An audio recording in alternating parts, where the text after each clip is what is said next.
어느덧 휴게소로 들어가는 시간입니다. 그렇습니까? 시간 잘 가네요. 자, 23년에 M&A 해서 지금 엑시트하고 새로운 도전을 하고 있습니다. 엑시까지 하신 이야기를 쭉 한번 들어보고 싶은데, 자, 그 전에 네. 어떻게 창업하셨습니까?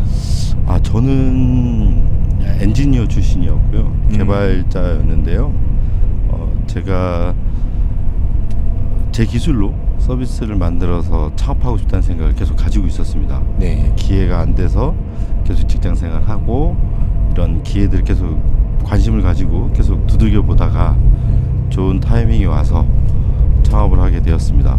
그때 이제 저는 아이템을 제가 좋아하는, 그리고 제가 사람들한테 좋은 서비스로 편리함을 같이 줄 수 있고 누릴 수 있는 그런 서비스를 만들겠다는 생각이었고요. 그때 이제 제가 카드, 신용카드나 이런 체크카드 이런 혜택들에 대해서 챙겨받는 그런 재미, 소소한 그런 재테크하는 그런 재미가 있었는데 그게 너무 어렵고 복잡하더라고요. 카드를 얼마 이상 써야지 혜택을 주고 그 실적을 계산을 해야 되고 관리를 해야 되고 네. 너무 귀찮고 복잡한데 이걸 왜 자동으로 만들어주는 프로그램은 없을까? 저 개발자니까 이거 내가 만들어서 나라도 써야지 편리하게 쓸 수 있게 그런 서비스가 있으면 좋겠다 라고 생각해서 창업을 하게 되었습니다. 엔지니어링은 어떤 분야로 하셨나요? 저는 자바, 스프링 프레임워크 기반에서 서버 백엔드 개발하는 개발자였고요. 예. 업무를 이제 개발 경력이 그래도 한 5, 6년 차까지 가니까 이제 프론트 단도 할 줄 알고 백엔드도 할 줄 알지만 이제 점점 그 정도 연차가 되면 아키텍처 그리고 데이터베이스 쪽, 시스템 설계 쪽에 좀 더 많이 치중하게 되거든요. 예. 그러다 보니까 이제 데이터베이스 DB 쪽을 되게 관심이 있어 했고 그 데이터를 모으는 게 돈이 될 것이다. 나중에는 또 이 DB가 큰 무기가 될 거라는 생각을 계속 직장생활 할 때도 가지고 있었고요. 원래 또 직장에서 엔지니어를 하셨군요. 네네네. 예. 그러다 보니까 DB 쪽에 관심이 많았고 그게 지금은 이제 빅데이터, AI까지 이제 그런 기술 기반이 된 걸로 알고 있고요. 네. 그쪽에 대한 관심이 그 전부터 많이 있었다라고 봐주시면 될 것 같습니다. 들어보니 데이터베이스 전반에 대한 어떤 뭐 경력과 그 데이터베이스를 잘 분석하고 모으고 그리고 거기서 인사이트를 도출할 수 있는 엔지니어로서의 역량까지 두루두루 갖추는 대학 졸업 이후에 사회생활 하시면서 쌓아오셨는데 여기서 그 카드 분야에서 내가 이런 뭔가 불편함이 있다, 어려움이 있다라고 해서 사실 그걸 당장 창업을 할 수 있는 건 아니잖아요. 그렇죠. 워낙 많은 선택과 대안의 옵션이 있을 테고. 네네. 네. 왜 굳이 딱 카드였습니까? 여기 집중하게 된 계기가 뭔가요? 두 가지가 있었는데요. 하나는 이제 창업 준비하면서 이제 그런 세미나 또는 이제 스타트업 창업 준비하는 그런 교육들, 그런 프로그램들을 되게 많이 참여했었거든요. 그때 이제 어떤 강의 중에서 이런 비슷한 주제가 있었어요. 데이터에 대한 중요성, DB에 대한 중요성, 이 가치 이런 얘기를 하다가 실례로 그런 우리가 이제 중고차 보면은 브랜드 차종을 고르고 그 다음에 뭐 현대, 기아 이런 차종을 고르면 현대 차들이 쭉 나오고 그걸 또 누르면 연식별로 쭉 나오고 또 그 연식의 모델을 찾으면 옵션이 뭐가 있는지가 쭈르륵 나오는 그런 서비스들 차가 있으시면 경험해 보셨을 거예요. 신차를 구매한다거나 중고차를 매매한다거나 팔거나 구매할 때 그런 자료들이 다 디지털화되어 있길래 저는 당연히 디지털로 정보 제공이 되는 줄 알았거든요. 그게 다 아날로그 브로셔밖에 없다는 거예요. 그걸 한 업체가 수기로 다 DB화해서 넣고 그 업체들에게 뭐 엔카든 뭐 보배드림이든 이런 자동차 전문 사이트에다가 다 공급하는 그런 비즈니스를 하고 있는 설명을 들은 적이 있어요. 그래서 큰 돈을 벌고 있고 뭐 수익성이 괜찮다는 거죠. 그때 이제 깨달은 것 중에 하나는 그런 아날로그 데이터를 디지털화 시켜서 DB를 축적시킨다면 큰 가치가 있다. 지금 만약에 거꾸로 그걸 생각을 해보시면 그 브루션 지금 존재도 하지 않는 옛날 연식의 차에 어떤 옵션이 있고 어떤 등급이 있는지 그런 데이터를 구하려면 진짜 어렵거든요. 예. 근데 그 업체는 수십 년 전부터 그걸 차곡차곡 모아서 지금은 그래서 그랬구나. 저도 그게 디지털이 아니라 그걸 아날로그로 한 업체가 그걸 다 데이터베이스화해서 공급하면서 수익 모델로 하고 있다는 사실을 알고 DB는 돈이 된다. 특히나 이렇게 차곡차곡 모아놓은 시간이 지나면 지날수록 데이터의 가치가 커지는 그런 데이터는 가치가 있다라는 걸 알았고요. DB라는 건 데이터베이스를 말하는 거죠. 맞습니다. 네, 데이터베이스에 차곡차곡 그런 정보들을 수집해서 모으는 게 축적이 되면은 큰 돈이 된다라는 돈이 가치가 된다는 사실을 아는 게 1번이었고요. 그렇군요. 그 직장 다니시면서. 네, 맞습니다. 그런 창업 세미나를 계속 퇴근 후에 다니기도 했었고요. 주말반도 다니기도 했었고요. 열정이. 거기서 인사이트를 말씀하신 대로 그런 아이템 발굴하려고 더 많이 그런 노력을 했던 것 같아요. 왜냐면 말씀대로 저는 기술은 있었지만 어떤 아이템으로 창업할지에 대해서는 되게 많은 고민이 있었거든요. 근데 그렇게 세미나를 들으면서 그런 교육 프로그램들을 접하면서 내가 스스로 이런 분야가 좋겠다는 생각들이 더 확고해지게 됐던 계기가 됐던 것 같아요. 이런 부분은 사실 보통의 다른 직장인이라면 회사를 다니면서 뭐 재테크, 부동산을 어떻게, 경매를 어떻게, 또 주식 투자는 어떻게, 뭐 회사 끝나고 그런 학원을 다니는데 어떻게 대표님은 시장조사 애초에 창업을 마음에 계속 두고 계셨던 거군요. 맞습니다. 저는 대학교 때부터인 것 같아요. 창업을 하고 싶다는. 좀 더 솔직하게 말씀드리면 직장 생활로는 부자가 될 수 없다는 생각을 그때부터 갖고 있었어요. 내 사업을 해서 큰 부를 누릴 수 있는 방법은 뭐 사업 뭐 이런 거, 특히나 자본금이 없이 자기 노동력밖에 없는 일반 직장인들은 사업을 해서 부의 배수를 늘리는 그런 선택, 그 외에 여러 가지 선택은 별로 없더라고요. 뭐 전문직, 무슨 변호사, 판사 이런 게 되지 않는 이상, 의사 또는 뭐 세무사 뭐 이런 전문 직종이 아닌 이상은 실제로는 창업, 그리고 뭐 투자의 재테크 이런 것도 있지만 시드가 작을 때는 그것 또한도 쉽지 않은 어려운 분야라고 생각했습니다. 그렇군요. 그래서 이제 DB가 중요하다라는 걸 파악을 하셨고 이 분야로 사업을 하면 큰 돈을 벌 수도 있겠다 해서 이제 그 시장 조사를 하다 보니 이 분야에서 미개척지가 카드였던 건가요? 그것도 하나의 포인트였고요. 두 번째 포인트는 강의에서 제일 많이 하는 얘기 중에 하나가 또 자기가 제일 잘하는 분야에서 창업을 해라. 아니면 또는 자기가 제일 좋아하는 분야에서 창업을 해라는 얘기를 제일 많이 들었어요.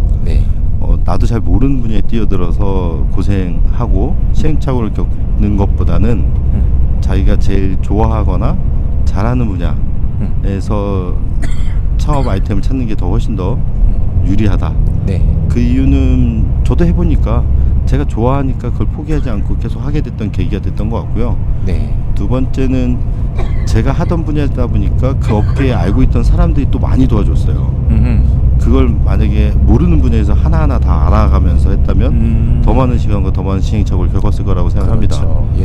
그래서 제가 원래 카드를 좋아하기도 했고 그 관심 있어 하는 사람들이 주변에 있었고 그리고 제가 이걸 어떤 페인 포인트들이 있는지 소비자 관점에서 제가 오히려 그 불편함들을 알고 있었기 때문에 그 방향으로 가는 첫 번째 제 사업 아이템이 되면 좋겠다라고 이제 확신을 가졌던 것 같아요. 알겠습니다. 그래서 결론적으로 개발하신 그 카드 처음부터 지금 이제 M&A 하기까지는 실제 소비자들에게 호응도 있었고 뭐 그렇게 하겠지만은 처음부터 이 목표를 다 세우고 가진 않았을 거 아니에요. 맞습니다. 그 모호한 목표를 어떻게 구체화시켜 나가며 정의를 해나가셨나요? 저의 창업하면서 일하면서 과정 때까지는 사실 못했습니다. 저도 약간 뭐라고 해야 되죠? 바둑으로 따지면 10수, 20수를 내다보고 전체 바둑의 끝판이 어떻게 될 건지 예측한다라면 저는 그런 부류는 아니었어요. 한 3수? 정도 앞을 내다보고 첫 번째 요게 되면은 두 번째 여기까지 될 것 같고 세 번째 이렇게 판매 루트가 뚫리거나 뭐 다음 단계로 갈 수 있을 거다라는 정도의 계획만 가지고 갔지 말씀하신 대로 M&A나 IPO든 뭐 기업의 성장이든 그 다음까지는 크게 구체적으로 그리진 않았던 것 같아요. 아 이거 처음 뭔가를 시작하는 창업자들에게 네. 매우 중요한 포인트인 것 같은데 네. 그럼 방향은 결정하셨고 네. 내가 어떤 걸 강점을 가지고 있는지 아셨는데 네. 자, 첫 스텝 가장 처음에 한 달 동안 뭘 하셨나요? 시작할 때 첫 번째는 당연히 시장 조사였습니다. 저는 그 업계 유사한 앱들을 다 깔아보고 사용해보고 느낀 점이 되게 많았거든요. 예. 유사한 서비스가 똑같은 컨셉에 제가 하고자 했던 것들이 결국은 있더라고요. 세상에는 역시 누군가가 하고 있고 특허도 찾아봤더니 누군가 이미 내있고 이미 다 있더라고요. 맞아요. 그러면서 사실 안 할까 접을까 이 아이템을 바꿀까라는 생각도 했었어요. 예. 근데 오기가 생겨서 그 앱들을 더 자세히 뜯어보기 시작했어요. 저는 핀테크다 보니까 뭐 토스라든가 뱅크샐러드 그 외 유사한 그때 가계부 앱들이 되게 많았었는데 예. 그런 앱들을 하나씩 다 까봤어요. 네. 근데 실제 내가 생각한 컨셉과 한 60-70% 비슷하다라는 거지 100% 똑같은 건 없더라고요. 좌절했었던 거는 그렇게 60% 된 앱도 이미 활성화돼 있었고 인기도 네. 있었고 예. 이제 업계에서 주목도 받고 있는 단계라 난 후발주자인데 과연 여기 가는 게 맞을까? 얘네도 나와 같은 생각으로 그렇게 디벨롭 시키면 예. 제가 뒤처져 있는데 맞아요. 또는 투자신에서도 이미 앞에서 걔네가 받아버리면 넌 그거에 아류인데 투자가 이루어질까? 이런 고민들을 되게 많이 했던 것 같아요. 그러네요. 네. 그게 법인 설립 이후입니까? 시작하기 전이죠. 퇴사 이전입니까? 퇴사 이전입니다. 오케이. 저는 직장 다니면서 그런 준비하는 거는 되게 좋은 것 같아요. 스텔스 창업이라고 하죠. 네. 예. 방과 후에 할 일도 생기고 물론이죠. 네. 알바처럼 해도 사업의 기틀이나 기반을 만들 수 있습니다. 네네. 그게 나와서 한다고 더 빠르겠지만 실제 다니면서도 못하면은 나와서 하기도 어렵다라고 생각해요. 네. 예를 들면 다니면서 앱 개발자도 제가 아는 친구 저녁마다 주말마다 같이 할 수 있겠냐 이런 식으로 조인을 먼저 시켜서 네. 파일럿을 만드는 프로젝트를 직장 다니면서 했었거든요. 네. 그러면서 시장 조사와 함께 그걸 나와 똑같은 가장 내가 바라는 목표 방향성의 앱은 없다라는 사실을 깨닫는 데까지 좀 시간이 걸렸어요. 네네. 그 시장 조사하는 기간이 한 3개월에서 6개월 정도? 네. 그 시간을 거쳤던 것 같아요. 그래서 퇴사를 딱 결정하게 된 시점은? 저는 생각보다 보수적이어서 예. 그 시장 조사 끝나고 컨셉을 잡고 동반자 이제 팀 구성할 수 있는 초기 공동 창업자. 공동 창업자 가장 기본이죠. 프론트, 백엔드, DB 그다음에 기획. 네. 요 4명의 라인업을 준비하면서 하고 저 당시 그 당시에 함께 하자고. 네, 함께 하자고 유혹하시는 분들이 계셨군요. 네. 그래갖고 대표님께서 꼬시는. 네. 예. 멤버를 그때 모았죠. 초기 멤버들을 모으는 작업을 또 한 3개월. 네. 그리고 그들하고 직장 다니면서 파일럿 프로그램 껍데기라도 이런 식으로 구현이 되는지 파일럿을 만드는 작업까지 네네. 창업하기 전에 했었습니다. 아. 그리고 정부 지원 과제든 이런 게 선정이 되면 네. 창업을 하겠다고 생각을 하고 초기 기업 지원하는 초청패라든가 예비 뭐 창업 예비 창업 패키지 네. 뭐 창업사관학교 저희 때는 예. 16년도 17년도였는데 다 지원을 했었죠. 직장 다니면서. 네. 네. 꿀팁이군요. 네. 할 수 있다. 그렇죠. 직장 다니면서도 할 수 있습니다. 예. 근데 물론 다 떨어졌죠. 그래서 또 한 번의 좌절을 겪고 네. 할까 말까 하다가 그렇게 파일럿을 만들고 이런 활동을 한다는 것도 소문이 납니다. 예. 그러면서 초기 첫 투자자가 나타나서 네, 투자를 해줄 테니 법인을 세워라 라고 해서 저는 법인을 세우게 됐습니다. 아니 이게 소문이 나는 과정이 네. 사실은 마법의 포인트거든요. 그러니까요. 전혀 기대하지 않았는데 저도. 그 투자자는 어떻게 알고 우리 대표님에게 접근을 하셨을까요? 제가 아나운싱한 건 아니고요. 예. 저희 멤버 중에 이제 사람들이 자기 이런 거 한다. 그 친구들이 이런 데 참여해서 이런 일들을 한다. 소개를 받아서 네. 그렇게 소문이 나서 투자자분이 연결이 됐습니다. 그 아이템 좋은 것 같다. 역시 자기도 투자해도 되겠느냐 이렇게 찾아오셨어요. 역시 사람이 네. 뭔가를 뜻을 품고 하고 싶은 게 있으면 네. 얘기를 하고 다녀야 됩니다. 그럴 것 같습니다. 역시. 네네네. 네. 그래서 당신들 나와서 법인 설립하면 내가 초기 투자할게. 네, 맞습니다. 엔젤 투자할게. 네. 아, 그렇게 해서 그러면 이제 법인을 세워야 되고, 법인을 세우려면 이제 퇴사를 해야 되겠고, 예. 이제 본격적으로 해봐야겠다라고 네. 생각을 하게 됐죠. 그 퇴사를 하시고. 네.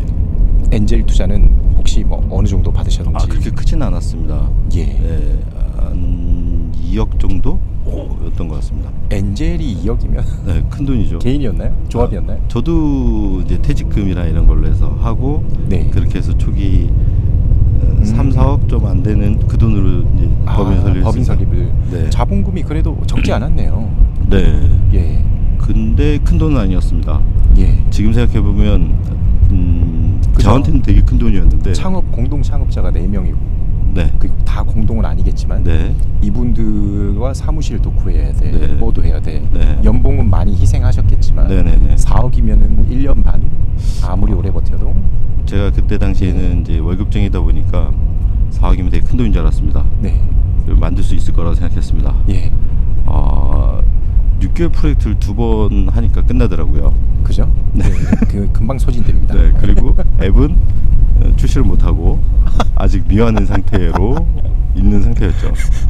그래서 이게 1년 만에 그렇게 자금이 떨어진다는 생각도 제가 생각했던 것보다 훨씬 더 빨리 소진이 네. 됐고, 제가 생각했던 것보다 개발 속도도 한 2배는. 네. 저도 15년 차 이상의 개발자였기 때문에 6개월 프로젝트 2번이면 서비스가 나올 거라고 생각했는데 생각보다 안 되지. 예, 개발의 속도는 훨씬 2배에서 3배 정도 지연되는 거는 감안하고, 그것도 MVP를 너무 욕심을 많이 받았어요. 욕심을 네. 너무 많이 부려서 좀 완성도 있는 제품 만들고 싶어서 아주 더 라이트하게 만들었어야 되는데. 무조건 있어야죠, 창업자가. 근데 예. 지금 생각하면 좀 더 라이트하게 만들었어도 됐을 뻔했다라는 생각을 좀 갖고 있습니다. 예. 그래서 1년 만에 애매한 그런 상태여서 자금도 고갈되고. 네. 아이템도 제대로 안 나오고. 네. 이제 자, 여기서 그 엔젤 투자를 하셨던 분하고 네. 그 과정에서 갈등이 없었습니까? 당연히 있었죠. 역시나 이 초기에 이제 창업하는 사람들은 자금이 들어온다는 거에 이제 되게 메리트, 그게 혹해갖고 네. 지분 관계라든가 이런 관계들을 되게 잘 설정을 못하는 네. 실수를 할 수밖에 없는 것 같아요. 저도 그랬고요. 물론이죠. 네, 예. 그래서 그 돈의 만큼의 지분을 좀 많이 들였었는데 실제 일을 하면서 일은 제가 다 하고 네. 아이템도 제가 다 하는데 뭐 추가적인 지원금이나 이런 거 얘기가 나왔을 때는 이제 이제 좀 생각이 바뀌시거나 네. 좀 더 많은 요구들을 하기 시작하시면서 네네. 자연스럽게 헤어지게 됐습니다. 그 투자자분은 네. 투자자로서 가지고 있는 권한이 있었나요? 주식의 종류가? 일단 보통주였고요. 오케이. 저는 5대5로 시작을 했었는데 실제 약속했던 거는 이제 그분은 돈과 사무실이나 이런 네트워크 네. 다른 것들을 더 많이 지원해 준다고 약속을 하셨고, 네. 저는 이제 실무 기획 개발 이쪽을 총괄하는 이렇게 사이드를 나눴었는데 실제 저는 그 일을 다 해내고 있지만 네. 그분은 이제 투자 외에는 이제 크게 도움이 되지 않는 오케이. 상황이었어요. 아주 자주 발생하는 상황입니다. 네. 그 두 번째 더 하시고 싶은 얘기가 있으시죠? 대신 이 사업을 자기 거라는 식으로 해서 자기 네임드로 밖에다가 알리고 자기가 그런 대표고 이건 내 거고 밖에서의 활동들의 그런 스포트라이트든 뭔가 이권이든 이렇게 했으면 좋겠다 저렇게 했으면 좋겠다라는 네. 그 최상위 대표가 할 수 있는 의사결정들을 해서 저한테 약간 시키듯이 약간 이렇게 잡으려고 하는, 그러니까 주도권을 더 잡으려고 하는 그런 욕심은 또 계속 부리시니까 이제 계속 이제 트러블이 생길 수밖에 없더라고요. 그건 뭐 거의 블랙 엔젤이네요. 그런 느낌이었습니다. 예, 그 가운데서 팀원들이 굉장히 불안해하셨을 것 같은데 어떻게 리더십을 발휘를 하셨는지. 맞아요. 팀원들은 이럴 거면 확실하게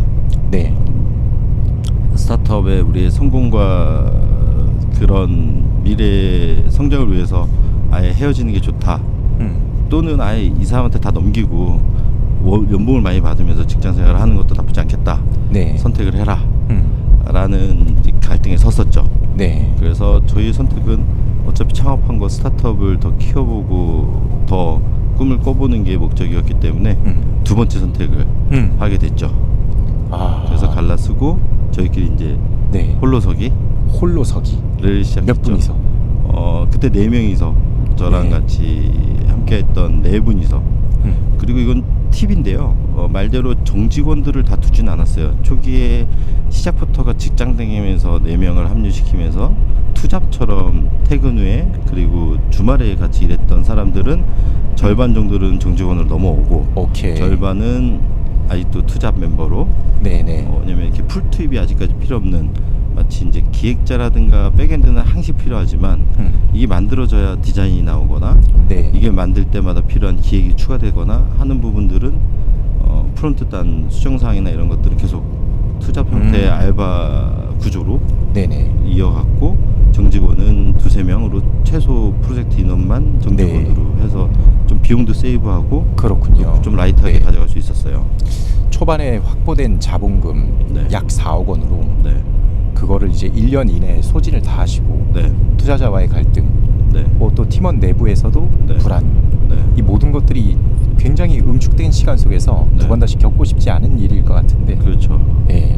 그래도 잘 버텨오신 것 같고 이후에 그러면 다시 우리에게 우주가 오는구나, 흐름이 오는구나, 이제는 온다 의 모먼트 같습니까? 아니면 또 다른 시련이 왔습니까? 그때가 가장 힘들었던 것 같아요. 시련이죠. 이제 과감하게 투자자랑 헤어지고 우리에겐 기보가 있다. 대출로 이제 전환하자라고 해서 대출을 되게 싫어했었어요. 초반에. 기술 보증 기금에서 대출을. 맞습니다. 그래서 기보를 찾아가서 이분하고 헤어지기 위해서 이제 자금을 받겠다라고 했고 마침 초기 기업들한테 투자 기본적으로 지원금 대출이 나오는 게 있었고 저는 특허가 있었어요. 특허로 해서 3억이 더 추가로 나오게 돼서 조금 그분을 내보내고 다시 한 2-3억 가지고 더 다음을 꿈꿀 수 있었죠. 좋습니다. 그래서 요때 팁은 아무리 직원이 적고 인원이 적더라도 특허는 하나 꼭 가지고 있으면 이렇게 대출의 금액이 원래 제가 알기로도 저희 같이 이렇게 5명 미만 소기업이면 많아야 1-2억이라고 했는데 저는 특허로 해서 추가로 3억이 더 나온 케이스였거든요.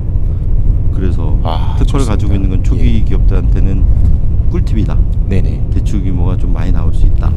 보증금의 한도가 높아진다는 팁을 말씀드리고 싶네요. 알겠습니다. 그렇게 자금을 확보한 상태에서 이제부터는 뭐 본격적으로 정말 프로덕트 마켓 핏을 찾아야 되는 여정인데 맞습니다. 어떻게 하셨습니까?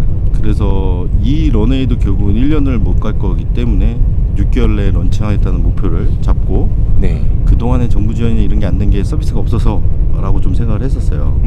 실체가 없었으니까 실체 빨리 내보내자 라고 해서 6개월 동안 자금의 절반을 쏟아붓고 좀 공격적으로 외주 인력도 쓰고 단기 이런 좀 고급 연차에 3개월짜리 단기 SI 인력도 좀 쓰고 해서 서비스를 그해 5월 달에 이제 다음에 5월 달에 론칭을 했죠. 하셨구나. 그리고 대박이 날 줄 알았죠. 그래서 과감하게 그 투자자랑 헤어지고 했는데 하루에 5명 10명씩 들어오더라고요.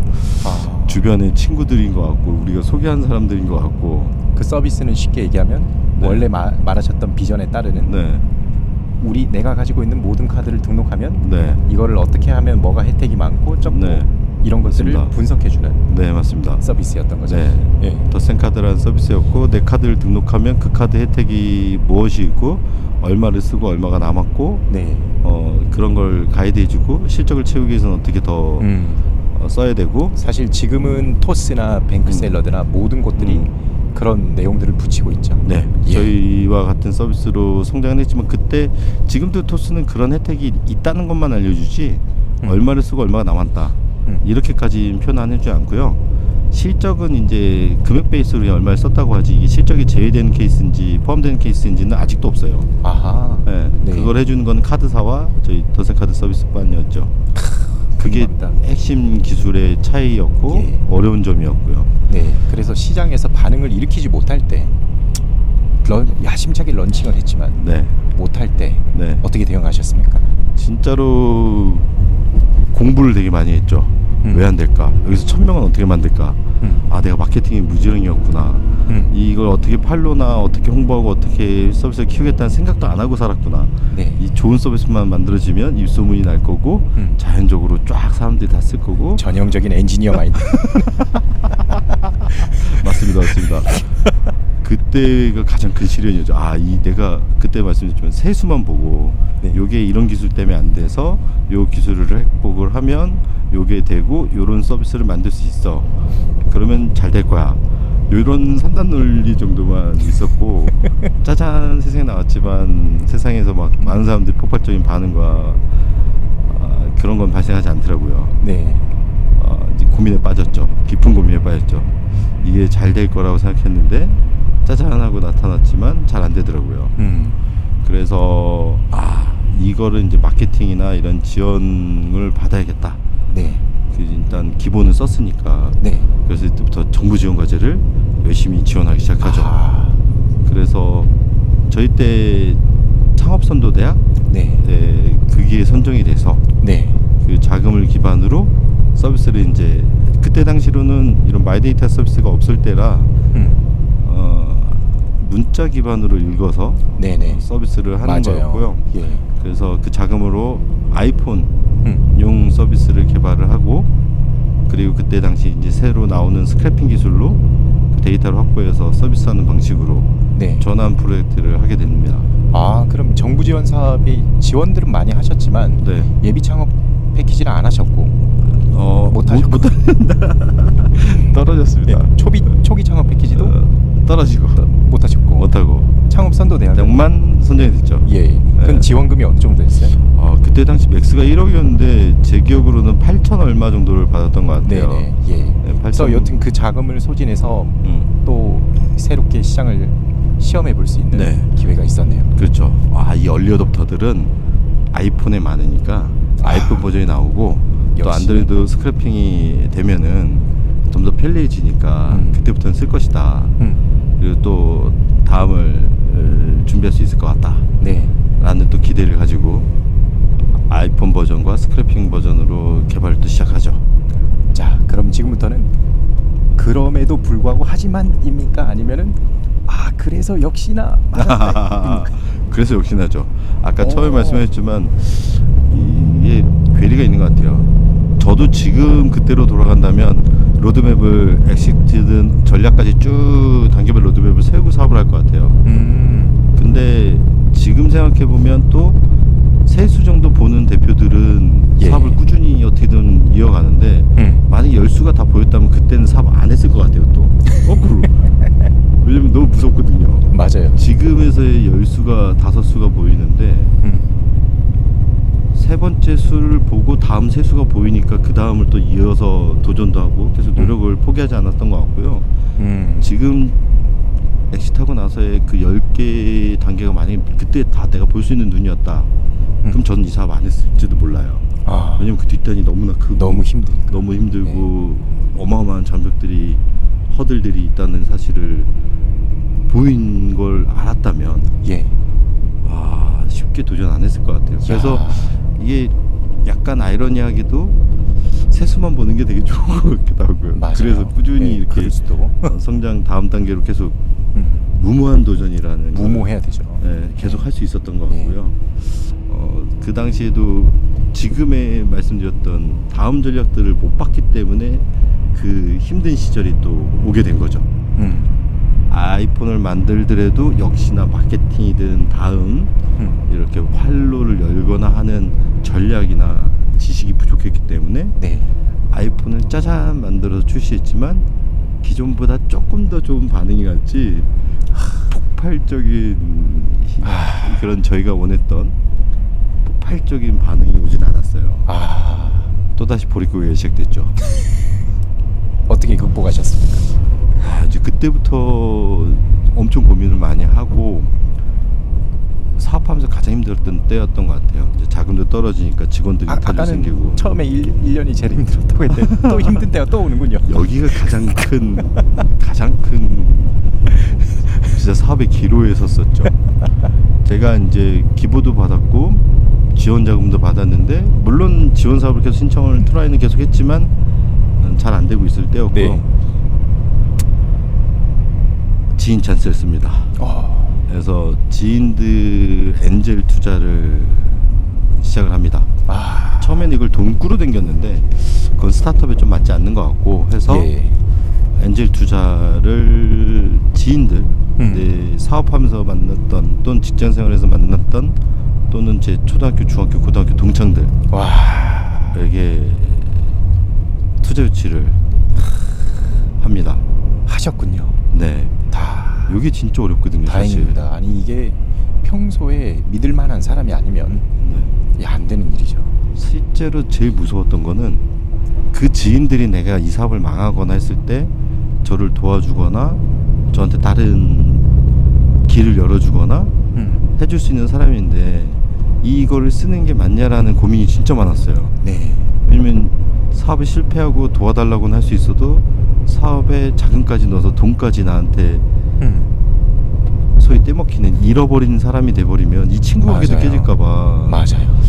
이걸 이때 쓰는 게 맞을까라는 고민을 진짜 많이 했었던 것 같아요. 정말 그 자금 상황에서는 궁지에 네. 끝까지 몰렸을 때 하는 선택인데 맞습니다. 그 결단 내리셨군요. 네. 그래서 지금 생각해보면 그것도 무모했다고 생각합니다. 축하드립니다. 어쨌든 그래서 그렇게 해서 1억 1000인가 2천만 원을 모아요. 네. 근데 그 당시 직원이 이제 한 6, 7명 됐으니까 런웨이는 더 짧았어요. 네.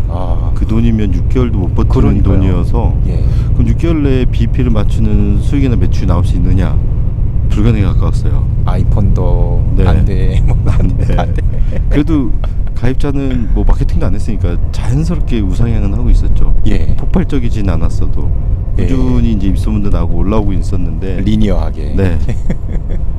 그 엔젤 투자를 받고 이제 투자 유치를 본격적으로 그래서 엑셀레이터 프로그램들 이런 데다가 엄청 많은 지원 네. 정부 지원 과제 이런 거 있는 프로그램들 그때 당시에 지원 사업이란 지원 사업은 한 진짜 한 3개월에서 4개월 정도 밤을 새가면서 주말도 없이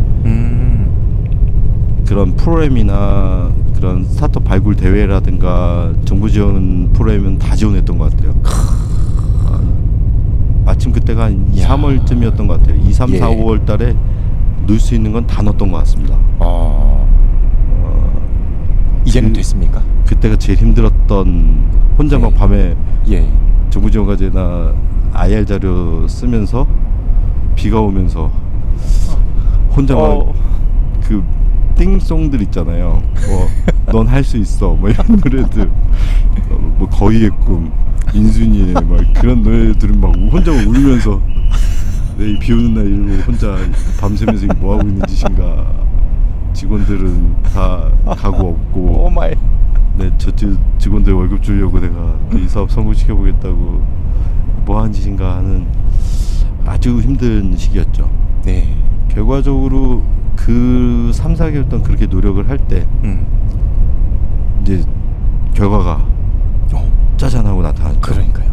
그때 다 떨어졌습니다. 역시 딱 2개 냈는데 그 하나가 이제 신보 네스트라고 그때 신용보증기금 그래서 하는 네스트 프로그램이 선정이 됐고 그래서 이제 대출이 5억이 더 추가로 나오는 그 프로그램 선정이 되고 김기사 랩에서 1기 모집을 할 때 예. 선정이 돼서 그 투자금을 받고 지금 팁스까지 네, 김기사의 추천으로 타게 됐죠. 그게 꿈만 같았죠. 몇 년도였죠? 그게 이제 17년, 18년, 19년도에 19년도 일이었습니다. 창업한 지 3년쯤 됐을 때 일이었고요. 여기서도 꿀팁이 하나 있습니다. 꿀팁 뭔가요? 네, 김기사 랩도 결국은 2년이었어요. 대표님들이 김기사 내비를 카카오에 매각을 하시고 세미나를 이렇게 다니고 계셨을 때였어요. 강연 같은 거. 그때 그 강연을 듣고 끝나고 이제 줄 서서 명함 교환하고 그때 끝까지 붙들고 이게 얼굴 도장 끊고 저는 이런 사업 하는데 이런 거 합니다. 집에 안 보내면서 뭐 그때는 어떻게 하셨습니까? 질문 계속 날리고 계속 막 조언을 구하면서 연락해 드려도 되냐면서 명함 받고 도와주십시오. 뭐 이런 조언 좀 구하겠습니다라고. 그 절박한 사람의 눈빛과 태도. 그때 저를 또 기억하시고. 그러니까요. 일기 모집하니까 지원해 보세요라고 또 연락도 주시고. 역시. 지원했을 때도 왜 지원했냐? 그랬을 때 저 대표님이 강연 오셔서 저한테 조언도 해주시고 지원할 때 소개도 시켜주셨다. 그게 또 합격에 1위 역할을 했다고 나중에 술자리 스티브에서 얘기하시더라고요. 물론 그것 때문에 100% 된 건 아니지만 그것도 한몫을 했다. 이 과한 꿀팁인데 이거. 그래서 그렇게 엑셀레이터들이나 투자자들이 하는 강연이나 이런 데 가서 어필하고 열정 보이는 거는 또 도움이 되는 것 같습니다. 좋습니다. 자, 자금이 확보가 됐어요. 이제는 신보 네스트 대출도 나오고 김기사 랩에서 투자도 들어오고 이후에 바로 팁스도 선정이 돼서 맞습니다. 정부에서 2년간 R&D 지원금 5억을 받게 되고 창업사업화 해외 마케팅 또 1억씩 해서 7억 받게 되고 이제는 거의 한 뭐 저희가 워킹 캐피털로 약 20억 정도가 15억에서 뭐 이 정도 확보된 걸로 지금 상황인데 맞습니다. 결국 그렇게 자금이 확보가 돼도 프로덕트 마켓 핏을 찾는 건 또 다른 일이잖아요. 맞습니다. 어떻게 찾으셨습니까? 저는 그 당시 팁스 지원할 때도 기술을 고도화하고 진짜 서비스에 더 진보된 기술 그리고 그 허들을 넘지 못하는 그 벽을 넘어보고 싶어서 지원을 하게 됐고 그 연구 자금으로 쓰고 있는데 이게 많은 팁스 기업들도 아마도 고민이 될 거예요. 이 자금이 R&D 자금이고 그 기술을 연구하는 데 집중을 할 거냐 아니면 자금적 여유가 좀 더 생겼으니까 마켓 프로핏을 찾는 작업도 병행을 할 거냐. 저도 이 딜레마에 빠졌었어요. 그래서 기술을 계속 하면서 마켓 프로핏을 찾는 서비스 고도화 작업도 같이 했어요. 그러다 보니까 이제 자원이 더 필요하고 직원도 더 필요하고 맞아요. 또 그 당시부터 또 팁스 선정 기업한테 이렇게 연락이 또 많이 오죠. 투자 유치. 또 연락들이 계속 오니까 팁스 기업에 선정되고 그게 또 어디에 그런 올라가나 봐요. 진짜 연락이 정말 많이 왔어요. 맞아요. 투자 유치 받아라. 그 세 가지가 동시에 오니까 초반에 팁스에서 내가 이걸 가지고 여기에 집중해서 이렇게 가겠다는 로드맵이 세 가지로 흔들려 버렸죠. 그게 자금 유치, 투자 유치를 또 오픈할 때가 아니었음에도 불구하고 받아라 연락이 찾아오다 보니까 거절거절 하다가도 그러면 좀 괜찮은 하우스에서 연락이 오니까 참여도 하게 되고 또 한 3개월? 그래서 6개월 정도를 또 IR을 또 원치 않게 그냥 라운드가 열려버렸어요. 그래서 이것도 집중 못하고 본 서비스에 집중도 못하고 마켓 프로핏 찾는 작업에 벌려는 났고 그러니까 이제 팁스 초기의 혼돈의 시간이었죠. 이때는 어깨에 좀 뽕이 들어가는. 맞습니다. 경계해야 되는. 저는 팁스 기업의 첫 번째 선정된과 동시에 1년은 원래 하던 거에 그냥 집중하는 게 베스트인 것 같아요. 제가 오히려 IR에 눈 돌렸던 거 더 많은 자금 가지고 그러니까 순서는 이렇게 됐죠. 팁스가 원래 되기만 해도 좋고 내가 하던 원래 본 사업을 더 궤도화에 올리는 고도화에 집중하겠다는 생각을 갖고 있었지만 마켓 프로핏도 찾아야 되고 네. 여기 수익화 모델도 더 찾아야 되는 욕심이 생기는 거죠. 맞아요. 그 욕심이 생기다 보니까 직원들을 더 충원을 하고 사업이 더 두 개로 더 관리 포인트가 늘어나고 네. 그러다 보니까 그때 또 IR이 들어오니까 돈을 더 받으면 이거까지 더 할 수 있겠구나. 이게 지금 몇 년도 얘기인가요? 그게 이제 팁스 첫 번째 연도 그러니까 2020년도인 것 같습니다. 그죠? 그러니까 이때는 또 장이 아주 좋을 때. 좋을 때죠. 지금은 그런 일이 또 일어나지 않습니다. 그렇습니다. 예, 지금의 파운더들에게는 그런 일이 안 일어납니다. 그래서 그렇군요. 그때 좋을 때였군요. 그래서 막 들어왔었어요. 그러니까 네. 너무 많은 그런 불씨들을 만나고 맞아요. 또 막상 제가 뭔가 된 것처럼 딴 데들도 저는 키케아 5억 10억 뭐 이 정도 사이인데 뭐 30억 받았다 50억 받았다 이런 얘기들을 막 주위에서 들으니까 예. 저도 모르게 대표들이 그걸로 기다리지 제기 많이 하죠. 그 정도가 되면 얼마나 또 회사가 여유롭게 또 빠르게 성장할 수 있을까라는 욕심이 생길 수밖에 없었죠. 네, 예. 그래서 집중을 못하고 IR 댕기느라고 한 6개월 보내고 분업화 시켜놨던 거에 또 마켓 프로핏 찾는다는 마케팅도 뽑고 뭐 다양한 마케팅을 위한 또 개발도 하고 또 활동도 하고 그런 시간 낭비는 네. 물론 뒤에는 그것도 좋은 경험이고 뼈가 되고 뭐 피가 되고 살이 되는 경험이었지만 그 당시로 돌아간다면 아마 안 했을 것 같아요. 네. 집중해야 되는 시간인데 네. 분열이 시작되는 맞습니다. 그 교묘한 어떤 변화의 시기네요. 맞습니다. 대표가 그렇게 또 밖으로 돌거나 그렇게 되면 내부도 또 흔들리더라고요. 흔들려요. 무조건 흔들립니다. 거기서 이탈도 발생했고 그걸 다시 다잡는 데도 시간이 걸렸고요. 맞아요. 그 실수가 거기서 계속 여파처럼 나오니까 이야. 지금 돌아간다면 절대 안 했을 것 같아요. 예. 지금 다시 그때로 돌아간다면 포커스. 집중. R&D에 집중. 팁스가 제일 좋은 장점은 그런 투자 유치든 돈에 대한 압박이든 그리고 뭐에 서비스 마켓 프로핏을 찾는 데 시간 이런 거에 없이 오롯이 2년을 내 제품을 세상에 있는 수준보다 훨씬 더 격차를 벌릴 수 있는 시간에 올인하는 게 맞다. 왜냐면 이거는 제가 볼 때 이 기업의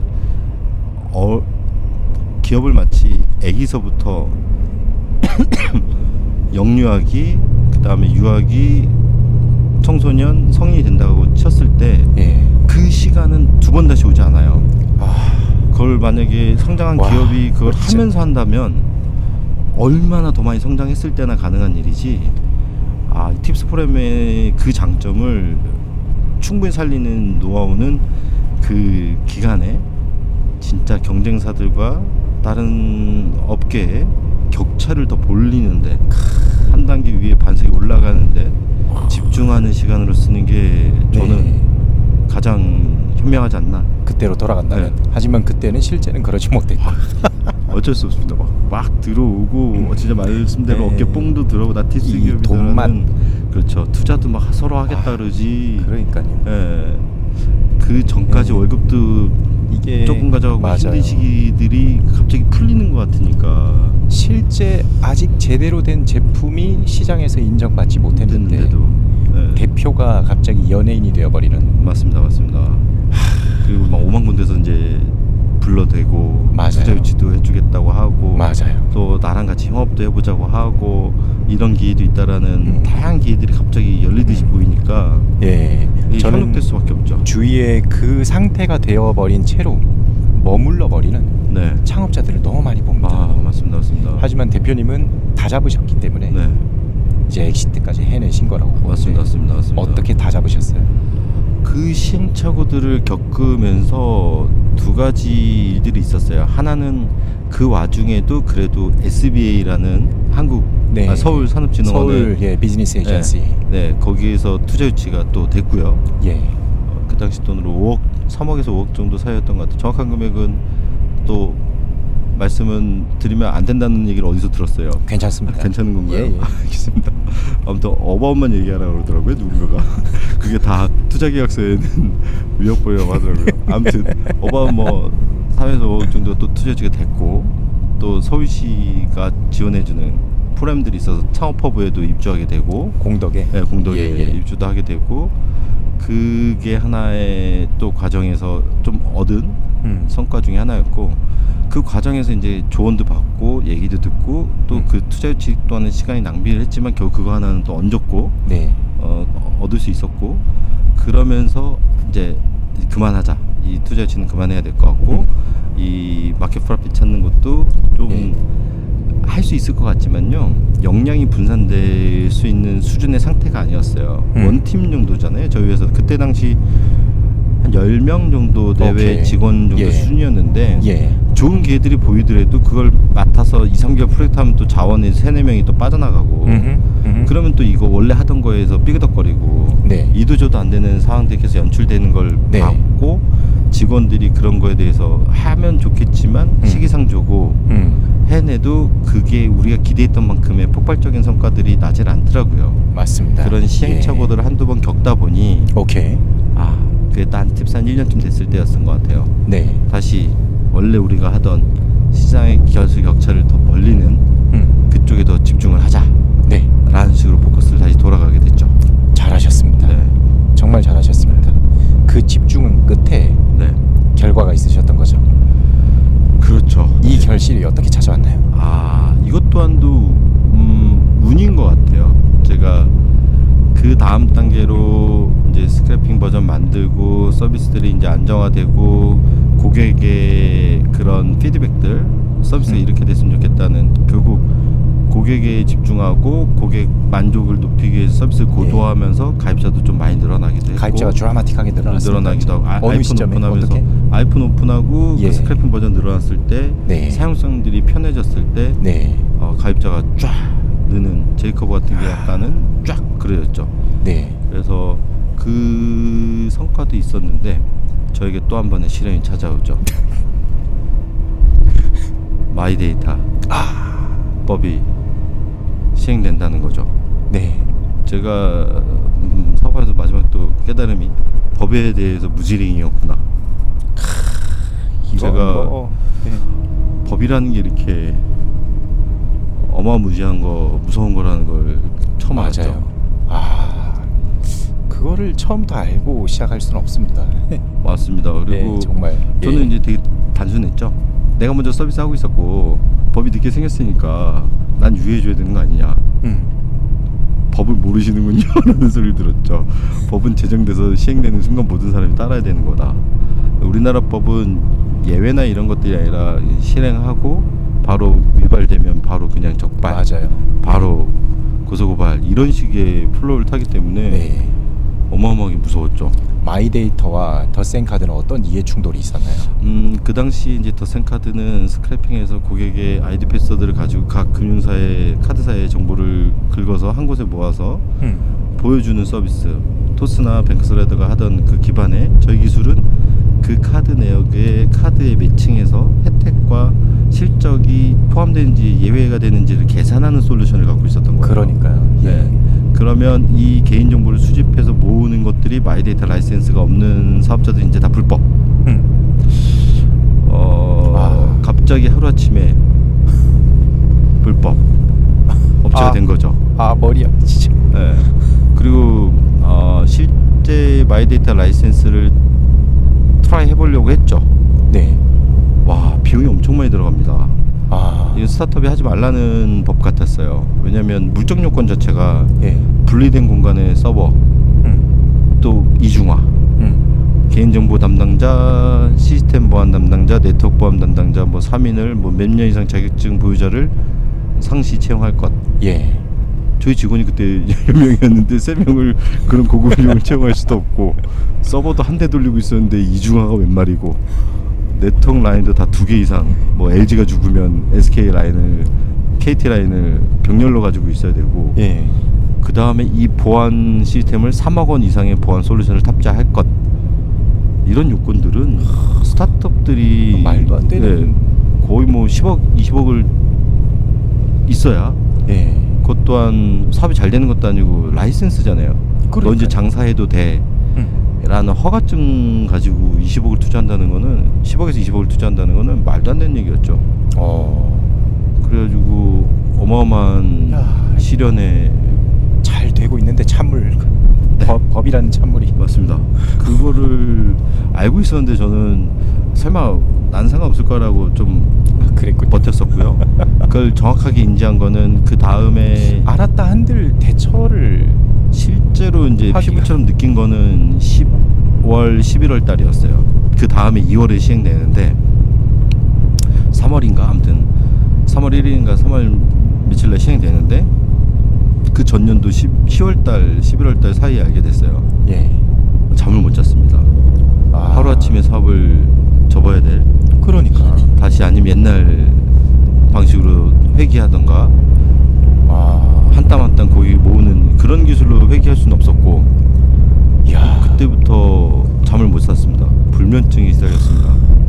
아니 이게 초기 1년보다 더 힘들었을 것 같은데요. 가장 힘들었죠. 왜냐면 이제 투자금도 있고 내 어깨에 이 책임감이 더해졌으니 김기상 투자자들한테도 예. 있고 내 엔젤 투자자들도 있고 SBA 또 이런 좋은 분들과 함께했던 이 자금적인 도움을 받았던 것도 물질적인 또 지원 또 개인적인 역량들을 도와준 그 모든 사람들한테 제 죄인이 되는 느낌인 거죠. 네. 하루아침 사업을 접어야 되는, 아니면 우회에서 아주 후진 서비스로 마이데이터 서비스는 그렇게 편리한 서비스인데 우리는 완전히 한 땀 한 땀 먹는 원시인 시대의 모드로 돌아가야 되는 그런 상황이 발생이 된 거죠. 엄청 고민이 됐고 잠을 못 잤고 술 한잔 하지 않으면 잠을 못 잘 정도로 불면증에 스트레스에 있었고, 이걸 직원들하고도 상의할 수가 없었고, 그러니까 투자자들한테 잘못 얘기했다가는 투자 회수 하겠다든 다른 얘기가 나올까봐 그러니까 쉽게도 얘기 못하고 이거 완전 혼자 듣기만 해도 고통스러워. 어마어마한 스트레스. 이제 술을 마시지 않으면 잠을 못 잘 정도였고, 술도 새벽 2, 3시까지 마시고 잠이 들면 5시에 깬다든가 그럼 다시 또 잠이 안 오고, 그쵸. 이런 진짜 스트레스가 거의 그각까지 갔던 한 3개월, 4개월이었던 것 같아요. 예. 그때가 가장 힘들었던 것 같습니다. 제 개인적으로, 정신적으로. 그게 풀렸습니까? 사람이 또 죽으란 법이 문제가 없죠. 해소됐습니까? 죽으란 법은 없죠. 예. 제가 기대해서 풀어봤던 거는 법적인 자문들 그리고 기관이었어요. 그 마이데이터 사업 주관하고 있는 금융이랑 그 다음에 금융감독원 두 군데를 계속 찾아가고 전화드리고 방문하고 이메일 보내고, 저희는 어떻게 해달라, 뭐 해달라, 방법 다 찾고 문제를 해결해 달라고 끝까지 기관에게 어떻게 보면 진짜 바지가랑이 붙들고 진짜 물어졌죠. 그랬더니 결국은 답은 없었어요. 안 된다. 라이센스를 취득하든가 아니면 라이센스 취득한 업체에 이름을 빌려 써라. 그때는 진짜 크게 화가 났어요. 누가 빌려주겠냐. 내가 삼성전자한테 삼성 더센카드라고 쓰겠다고 하면 누가 허락해 주겠습니까? 그 라이센스 취득한 업체 이름을 써라 갖다가 빌려달라고 해라. 이런 말도 안 되는 공무원 탁상행정 같은 이라고 하면서 막 엄청 싸우고 욕을 하고 막 신경을 내고 막 했는데, 신년이었던 것 같아요. 1월 새해에 오고 이제 너무 스트레스 받아서 혼자 을왕리 해변 앞에 모텔 하나를 잡아놓고 그때 3만 원이었나 아무튼 싼 걸 하나 잡고 일주일인가 있었던 것 같아요. 그래서 책도 보고 잠도 자고 바다를 보면서 사색도 빠지고 내 사업을 다시 한번 처음부터 복귀하면서 여기까지 왔던 거에 대한 히스토리백도 하고 회고도 하고 앞으로 방향성 또 경쟁사들은 어떻게 가는지에 대한 어마어마한 생각을 하다가 불현듯 그러게 내가 왜 마이데이터 애들을 다 경쟁사로만 생각했고 적이라고만 생각했지? 딸 라이센스가 없으니까 그러면 협업 제안을 해보자. 나는 너의 이름을 빌려 쓸게. 그거를 한번 그래 공무원 말도 뭐 틀린 바가 아니니까 안 해봤잖아. 뭐 빌려 쓰기는 어렵지만 한번 해보자. 이래도 그냥 망하느니 그거라도 해보자. 그 생각이 그때 갑자기 쫙 생각이 났어요. 야, 그 그게 처음에 공무원이 했던 말인데 못 받았어. 네. 근데 혼자 명상을 하다 보니 네. 집과하며 네. 그랬더니 받아지는 거예요. 네. 이게 이래서 이게 사업은 사람이 하는 겁니다. 맞습니다. 네. 그때 그런 일주일 동안의 마음을 비우고 그런 사색의 시간 없이 만약 직원들하고 같이 고민하거나 계속 하던 일을 했었으면 아마 못 벗어났을 거예요. 맞아요, 진짜. 네, 직고 후에 이제 제휴 이름을 빌려 써봐라. 그 멘트가 갑자기 불현듯 그래 안 해봤잖아. 그걸 한번 해봐야겠다. 예. 그 어려운 길 또는 내가 경쟁사라고 생각해서 그들하고 하지 않겠다. 난 그들하고 싸우는 상대라고 했지 협업 상대라고 생각을 전혀 안 했던 제 어떤 선입견 또는 제 생각에 이 사고가 막혀 있었던 것 같았던 게 갑자기 뽕 뚫리면서 그래 그러다 해보자 라는 생각을 갖게 마음을 먹고 돌아오게 됩니다. 네. 그 다음에 이제 그 업계에 마이데이터 라이센스 그때 당시 딴 업체가 16개인가 업체들이 있어서 다 커다란 곳에서 했겠네요. 맞습니다. 그때 네. 초기에 선정된 들은 다 큰 신한은행 카드, 뭐 국민카드, 뭐 큰 보험회사 뭐 이런 데들이었습니다. 은행이나 카드사 뭐 이런 큰 기업들이라 제가 그동안 쌓았던 인맥들 그리고 그 담당 연락처들을 연락을 다 돌렸죠. 네네. 제휴하자 라고 소개도 받고 제휴도 하자고 연락도 드리고 이게 전화위복이라는 것 같아요. 마이데이터가 아직 뚜껑이 열리기 전이었고 그렇죠. 실제 막 모락모락 이 김이 막 그 라이센스를 딴 사업자들조차도 네. 어떻게 사업을 해야 될지 맞습니다. 어떻게 부가가치를 창출할지 네. 정의가 되어 있지 않은 상태에서 맞습니다. 이미 경험을 가지고 있는 더 센 카드가 있으니까. 네 맞습니다. 예. 그렇게 해서 연락했더니 생각보다 긍정적인 좋은 반응들이 쫙 오는 거예요. 나는 마치 IR 할 때 콜드메일 보내듯이 연락이 안 오면 어떻게 하나 이런 고민을 하고 있었는데 신한은행 그다음에 카카오페이 그리고 헥토 그리고 또 캐시노트 예 한국신용정보데이터 이렇게 대여섯 곳에서 연락이 왔어요. 같이 협업 제안 같이 해보자. 실제로 그때 돌면서 자연스럽게 그 경쟁사들이 원하는 게 무엇인지 어떤 걸 필요로 하는지 어떤 전략을 갖고 있는지를 거꾸로 또 알게도 됐어요. 오케이. 예, 내가 왜 그 생각을 못했지? 왜 그분들하고 적과의 동침을 하면서 정보도 얻어내고 뭐 이런 생각을 왜 못하고 살았지? 혼자 한우만 파고 있었지? 그 생각이 갑자기 이제 정말 엔지니어가 비즈니스가 되는 순간이 비즈니스맨이 되는 순간이 보입니다. 이제. 네네네네. 예. 그랬던 것 같아요. 진짜 한우만 파고 내 제품을 뭐 완성도 있게 만들고 더 좋은 서비스 만드는 데만 막 올인했다면 이제 그 경쟁사들한테 제휴하자면서 어떤 부분을 제휴할 수 있는지 또는 어떻게 협업했으면 좋겠는지 쭉 니즈들 파악하고 듣고 좀 많이 알게 됐어요. 예. 그러면서 자연스럽게 우리 DB가 얼마짜리로 판단하고 우리한테 DB만 사겠다는 금융사도 있었고 데이터베이스만 팔아라. 예. 얼마 줄게. 정말로 그 원빈에서 드라마에서 보던 얼마면 돼. 내가 50억까지 전결이 가능한데 이 대표가 오케이 하면 바로 올라가서 전결한다. 지금 결정하세요. 지금 결정해? 넌 그런 걸 지금 결정? 저 드라마 찍는 줄 알았습니다. 제가 한번 견적을 내달라고 해가지고 되게 애매하게 말씀을 드렸고 협업을 하고 싶지 내가 지금 팔고 싶은 건 아니었다라는 식으로 제가 좀 이렇게 밀당 아닌 밀당을 하게 됐는데 진짜 금융사 임원은 거의 할아버지더라고요. 맞아요. 전무님이 내려오셨는데 팀장들 뭐 본부장들이랑 이제 안 되니까 내려오셨어요.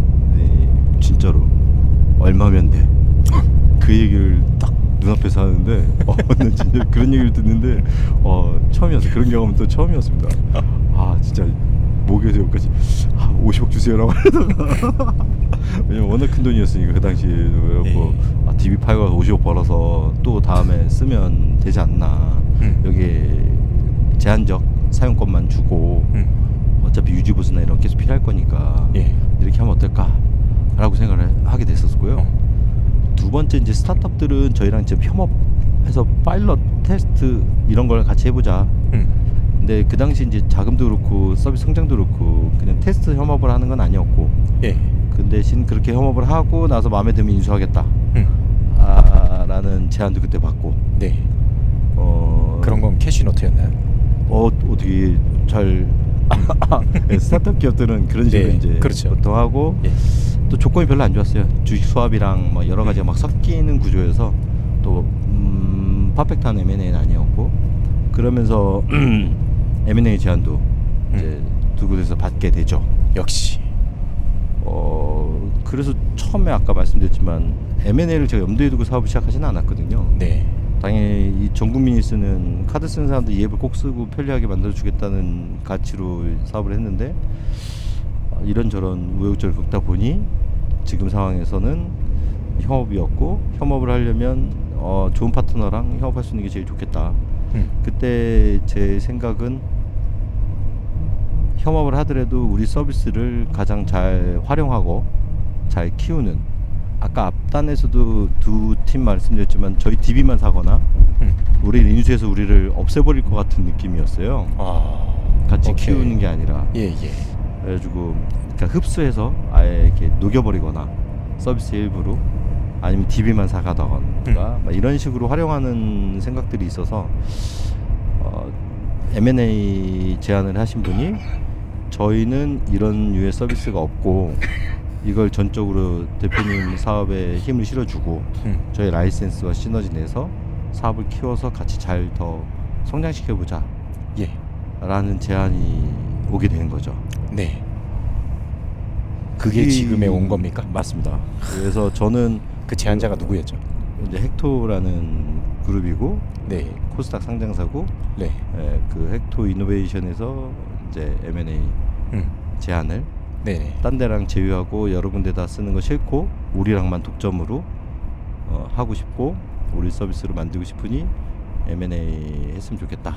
그 대신 같이 사업을 하고 그 서비스를 키울 수 있게 서포트하고 도와주겠다. 그거에 제가 혹 했죠. 결론부터 말씀드리면 반은 맞고 반은 틀리다. 어떤 게? M&A 해서 그거를 같이 영위하고 한 거는 사실이고요. 다만 이제 끝이 엔드가 깔끔하게 정리가 지분 정리든 사업의 정리든이 깔끔하진 않았죠.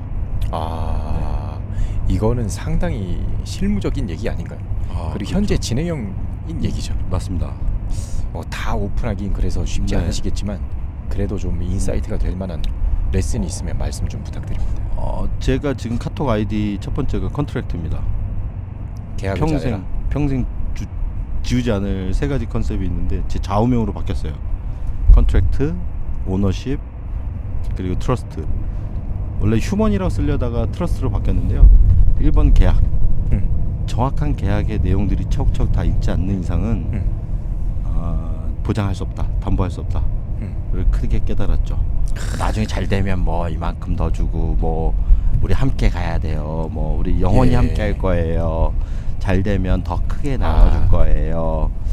아니 정말 아까 시작 부분에 저희가 대화를 처음 시작하는 때는 그냥 엔지니어로만 보였는데 지금 이렇게 수년이 흐른 후에는 진짜 비즈니스맨입니다. 이제 감사합니다. 그게 1번인 것 같아요.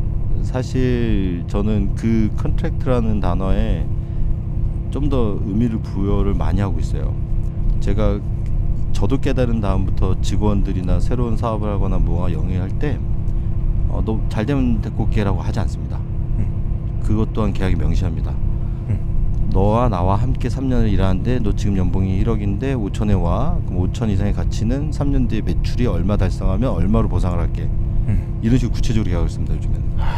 좋습니다. 잘 되면 많이 줄게. 이거는 사람의 마인드는 맞아요. 화장실 들어갈 때 들리고 나올 때 들리듯이 지금 내가 내 수준에 볼 수 있는 만큼의 숫자와 지표 정확하게 얘기하고 확실하게 계약해야지 서로 오해도 없고 많이 줄게가 얼마큼 많이 줄게인지가 모호하다라는 거는 모든 서로의 계약 조건에는 다 적용이 된다고 봅니다. 맞습니다. 그래서 요즘에는 계약을 되게 디테일하게 꼼꼼하게 한다라는 저도 이번에 배운 경험이고 그래서 앞으로 저도 그렇게 계약을 하려고 되게 많이 노력을 합니다. 저희 팁스 AMP 과정에 계약서 과정을 넣어야겠네요. 반드시. 네. 계약은 진짜 중요합니다. 제 좌우명이 될 정도로 중요합니다. 뭐 두 번째 세 번째도 말씀드리면 오너십 대표가 자기 오너십 투자자에다 돈을 받았든 어떻게든 흔들리지 않을 정도의 투자를 받고 내 오너십을 계속 펼칠 수 있게끔 구성과 구조를 가져가야지. 저도 모기업이 돈을 많이 줬어요. 생각보다 많은 돈을 줬어요. B라운드 정도의 규모에 계속 돈을 수혈한 건 사실이거든요. 다만 그로 인해서 오너십이 되게 많이 제약을 받았죠. 사업에 정권을 주겠다 놓고는 뭐 이거 하면 안 된다, 이렇게 해라 저렇게 해라. 그 오너십이 흔들리는 상태로는 결과론적으로는 아무것도 이룰 수 없다예요. 차라리 그때 싸울 때 싸우든 아예 매듭을 짓든 아예 다 넘겨버리든 다 가져오든 어떤 식으로든 오너십을 확보를 했었어야 된다. 그 오너십 확보의 내용 또한 사실은 계약서에 써 있어야 되는 거죠. 맞습니다. 그 오너십에 대해서도 두리뭉실했기 때문에 계약서에 녹이지도 못했을 뿐더러 맞아요. 오너십에 대해서도 확신이 어느 정도까지 내가 이 정도는 뭐 하면서 해도 당연히 모기업인데 이 정도는 해줘야지. 이 두리뭉실함이 결국은 나중에 산으로 가게 되고 결과적으로도 만족스럽지 않은 결과가 나왔고 그거는 저도 책임이 있다고 보는 거죠. 좋은 게 좋은 건 절대 아니다. 오너십을 갖고 책임과 소재도 명확하게 하고 내가 책임지고 내가 그리고 싶었던 꿈을 M&A 이후에도 그리지 못했던 것도 내 패착이다. 저는 그게 제일 아쉬워요. M&A 기간에 자금도 있었고 그룹세 지원도 있었고 여러 가지가 있었는데도 불구하고 내 오너십대로 그걸 매도 못했기 때문에 마지막에 잘 안 됐을 때도 누구 탓을 하겠습니까? 잘 됐다 하더라도 그건 또 내 성과니까. 그래서 저는 오너십을 되게 중시하게 생각을 합니다. 세 번째가 사람이죠. 결국 여기까지 온 것도 좋은 사람들 되돌아보면 사람이죠. 사람이죠. 근데 사람인데 믿을 만한 사람. 사람 진짜 중요해요. 여기까지 오게 됐을 때 결국 사람 덕분에 이렇게 왔다고 봐요. 중간중간에 함께했던 좋은 멤버들, 그런 위기 때마다 좋은 사람들, 또 성장할 수 있게 도와줬던 좋은 사람들, 그런 사람들이 운 좋게 다가왔든 내가 노력해서 찾았든 그 사람 덕분에 여기까지 왔다고 생각하거든요. 내가 넘지 못한 벽들은 결국 사람의 힘으로 넘었거든요. 누구의 힘으로 그 벽들을 넘어서 결과까지 갈 수 있었던 것 같아요. 근데 왜 트러스트로 바꿨냐? 그 중에 반만 성공하고 반만 실패한 이유도 사람 때문이에요. 소위 말하는 등에 칼 꽂고 배신 때리고 이해관계 때문에 또 틀어지고. 근데 이 또한도 계약을 명확하게 했으면 결국에서 1번은 계약입니다. 그 내부에 핵심적으로 들어갈 내용이 오너십과 사람에 대한 트러스트 보장하지 못하는 거를 계약으로 보장하는 그게 중요하다고 생각해요.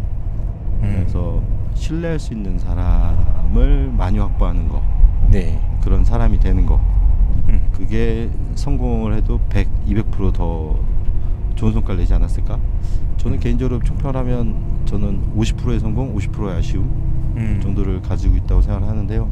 그 50%는 방금 말씀드린 좋은 사람과 신뢰관계, 그다음에 오너십을 갖고 제가 더 책임감 있게 더 꿈을 계속 영속해 나갔으면 어땠을까 하는 거, 그걸 계약서에 그렇게 잘 넣어서 뼈대처럼 그 계약의 근간으로 이렇게 잘 진행할 수 있게끔 했어야 되지 않나?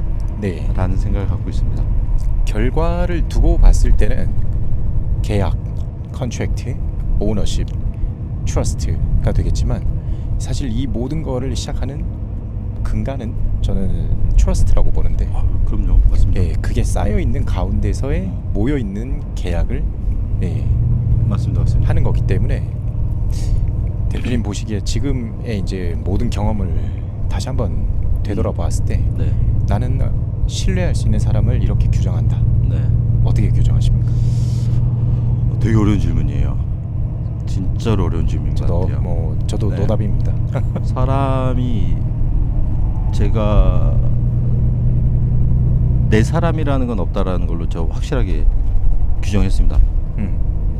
내 왼팔이야 넌 오른팔이야 넌 내 사람이야. 저는 그 표현 요즘에 안 써요. 전 내 사람이라는 존재는 없어요.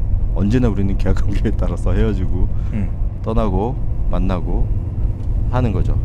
다만 신뢰할 수 있는 사람이라는 거는 저는 저한테 고민이든 문제든 허심탄회하게 얘기하는 사이가 신뢰하는 사이라고 생각합니다. 고민돼도 고민된다고 얘기를 하거나 이건 좀 불만이라고 얘기하거나 이건 좋다고 얘기하거나 같이 다 터놓고 얘기할 수 있는 사이가 신뢰할 수 있는 사이. 약간의 제가 평가하는 기준 중에 하나가 더 있는 거는 결국은 요거는 마인드셋이었다면 결국은 돈이거든요. 물질적인 거를 봤을 때 소위 말하는 나눌 수 있는 사람, 나누려고 하는 사람, 그게 비즈니스에서는 좀 더 신뢰에 가까운 것 같아요.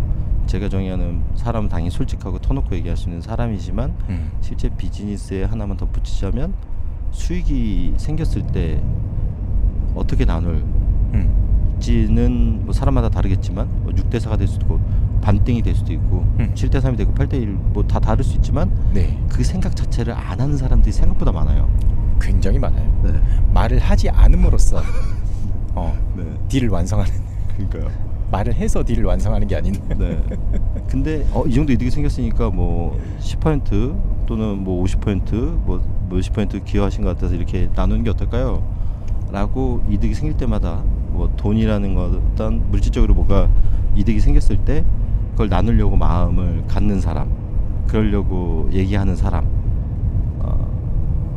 처음에는 이것도 되게 두리뭉실했었거든요. 막 코 한쪽도 나눠 먹는 사이가 신뢰하는 사이다라고 했는데 그거는 나눠 먹었을 얘기인 거고 실제 나누기 전부터 그 얘기가 자연스럽게 오고 갈 수 있어야 돼요. 근데 되게 불편하거든요, 사실. 맞아요. 서로 뭐 연습이 돼야 돼요, 그거. 그런 걸 뭐 또 돈을 받아 그냥 좋은 게 좋은 거지 뭐 이런 식의 우리나라의 그런 문화가 있거든요.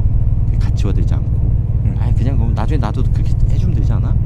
이렇게 그냥 퉁치려고 하거나 술 한잔 사면서 밥 먹고 퉁치려고 하거나 뭐 별의별 케이스가 다 많아요.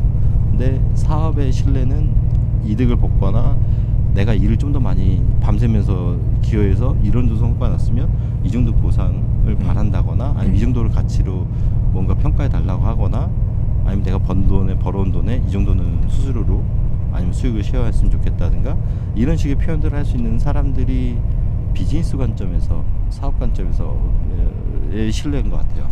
맞습니다. 동의합니다.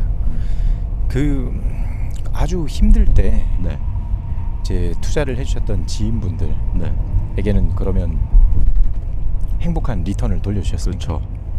이것도 아주 재밌는 에피소드가 있는데요. 저는 초기 투자자들이 8배? 1억 천 모았던 그분들이 한 8배 수 정도로 제가 엑시트 시켜드린 것 같은데 저한테 너무나 행복한 사람들이죠. 그렇죠. 엑시트 시켜드릴 때 제일 행복했어요. 그분들이 나한테 좋은 표정으로 딱 그 죽음 나비 때고 그분들을 한 명씩 따로 1대1로 만났거든요. 그때 그 표정들이 잊을 수가 없어요. 그 행복한 너무나 즐거운 표정. 그러면서 재밌는 경험을 했어요. 대박이다. 그분들한테 이제 만나자. 이제 계약서 날인하고 마지막에 사인하고 이제 돈 들어온다라고 하면서 만날 때 너무 고마운데 그러면 뭐 해줄겠냐? 내가 더 고마웠는데 뭐 그러면 네가 먹어봤던 것 중에 제일 비싸고 고급지고 좋은 음식 한 번만 사줘. 그래서 밥 한 번 먹자, 술 한 잔 먹자 라고 해서 갔는데 진짜 처음으로 싹시피도 먹어보고 뭐 별 신기한 음식들을 자기네들이 비싸고 고급진 맛집들을 한 번씩 데리고 갈 때 너무 행복했어요. 서로 그 좋은 데서 좋은 기분으로 그러니까요. 좋은 음식을 먹은 1,000만 원 넣은 투자자는 8,000만 원 받고 그렇죠. 2,000만 원 넣은 투자자는 1억 6천 받고 네. 얼마나 행복하겠습니까. 불과 멕시까지 2년에서 3년이 안 걸렸던 것 같아요. 그러니까요. 분들은 되게 행복했습니다. 와, 엄청난 가장 큰 즐거움 중에 하나였습니다. 아, 진짜 뭐 진짜 뭐 참 부러운 일입니다. 언제 봐도 부러운 일입니다. 예, 대표님도 이제 뭐 어떻게 정의하는지에 따라 다르겠지만 네. 나름 경제적 자유를 그러면 이제 좀 이루셨죠? 맞습니다. 말대로 직장 생활으로 벌 수 있는 뭐 늙을 때까지 일했을 때만큼은 버는 것 같아요. 그래서 직장 생활을 안 해도 직장인 만큼의 그 정도의 이제 수익은 생겼기 때문에 말씀하신 대로 경제적 자유라고 말하면 생긴 것 같긴 합니다. 그럼에도 불구하고 제가 보기엔 아직도 현역입니다. 이제 앞으로 뭐 하실 겁니까? 안 그래도 지금 이제 엑시타고 회사에 이제 3년 락업이 끝나서 나온 게 작년 8월이었어요. 3년 락업이 끝난 게 8월 말에 이제 나오고 9월, 10월, 9, 10, 11, 12 4, 5개월 정도 됐는데요. 실제로 은퇴하려고 했었습니다. 그래서 쉬려고 자유인이 돼서 쉬려고 했었고요. 그래서 첫 번째는 최고의 과정 같은 그 은퇴하려고 준비한 사람들이 모인다는 그런 대표님들이나 회사 임원들이 간다는 그런 수업에도 과정에도 참여해 봤고요. 그러면서 시간 보내고 있을 때 후배들이 이제 자문, 이제 컨설팅 이런 걸 좀 도와달라고 해서 연락들이 많이 왔고, 그래서 회사 방문해서 좀 조언도 해주고 서비스도 봐주고, 또 아까 최고에서 만난 어떤 기업들 연결도 시켜주고 인맥도 틀어주고 했더니 이게 감사해서 뭐 비용을 좀 나누고 싶다. 아까 말한 그런 신뢰할 수 있는 그런 친구들은 도움을 크게 받기 때문에 수익의 일부를 이렇게 드리고 싶다. 그런 또 예쁜 마음들 가진 친구들이 있어서 법인을 차리게 됐어요. 개인으로 받을 수 없기 때문에 이제 법인을 받으면서 이거를 비즈니스화 시키면 얼마나 좀 좋을까. 이런 고급 20-30년 이상의 경력을 가진 임원들, 회사의 고위 임원들이나 대표님들, 좀 중견기업의 대표님들, 은퇴하고 이제 뭐 할까라고 고민하시는 멤버들과 우리 스타트업들 조언이 필요하거나 이런 연결이나 좀 그쪽에 노하우가 많으신 분들에게 도움을 좀 얻고자 하는 것들이 있는데 이걸 좀 연결시켜드리고 하는 것도 비즈니스 모델이 되지 않을까? 라는 생각을 하게 돼서 지금 회사 이름은 M부스트라고 N번 부스트 시켜주는 회사를 하나 엑셀러레이터 창업기획자 느낌이네요. 아직까지 저도 이게 해외 사례를 보니까 GLG 같은 컨설팅 그룹도 있더라고요.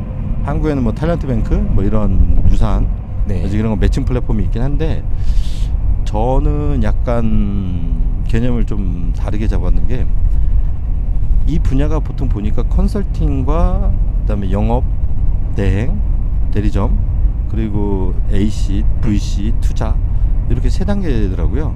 자문 고문용으로 해서 뭐 급여의 사회이사나 이런 거에 대해서 급여 일부를 받으면서 자문이나 참여해주고 연결시켜주거나 아니면 이 판로를 열어주거나 대리점처럼 영업을 대신 활발하게 활동을 해주면서 수익의 일부를 쉐어하는 구조 또는 ACV처럼 자금을 넣고 자원이나 자문이나 이런 걸 도와주면서 지분에 나중에 투자 회수하는 방법. 근데 제가 생각하는 모델은 저는 또 대표였고 나오다 보니까 AC 투자만 하고 자문만 하기에는 좀 뭔가 아쉬운 거죠.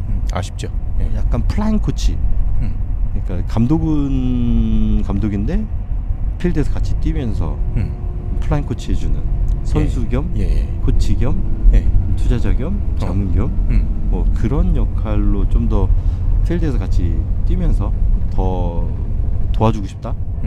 그런 쪽 개념이 좀 더 센데 그런 모델은 아직 없어서 이걸 제가 POC처럼 이 사업을 그렇게 좀 해보고 있습니다.